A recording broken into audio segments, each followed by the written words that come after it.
أعوذ بالله من الشيطان الرجيم. بسم الله الرحمن الرحيم. يسبح لله ما في السماوات وما في الأرض الملك القدوس العزيز الحكيم. هو الذي بعث في الأميين رسولا يتلو عليهم آياته ويزكيهم ويعلمهم الكتاب والحكمة وإن كانوا من قبل لفي ضلال مبين. وآخرين من لما يلحقوا بهم وهو العزيز الحكيم. ذلك فضل الله يؤتيه من يشاء والله ذو الفضل العظيم. مثل الذين حملوا التوراة ثم لم يحملوها كمثل الحمار يحمل أسفارا. بئس مثل الذين كذبوا بآيات الله والله لا يهدي القوم الظالمين.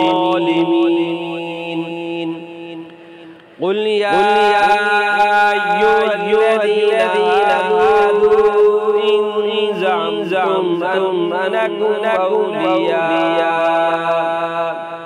أنكم أولياء لله من دون الناس فتمنوا الموت إن كنتم صادقين.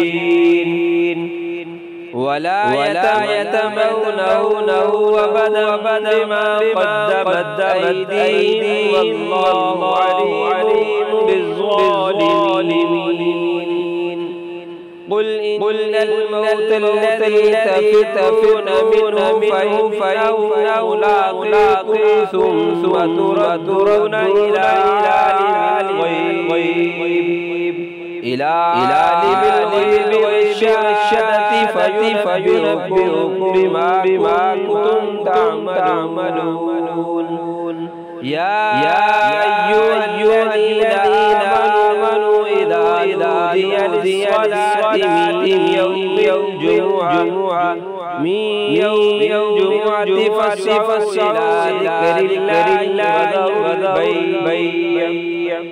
ذلكم خير لكم إن كنتم تعلمون.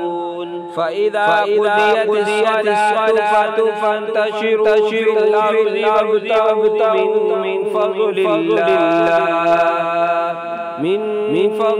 الله واذكروا كثيرا لعلكم تفلحون.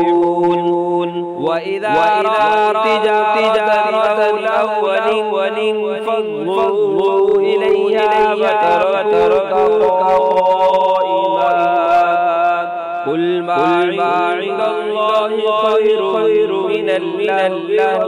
من التجارة والله خير الرازقين.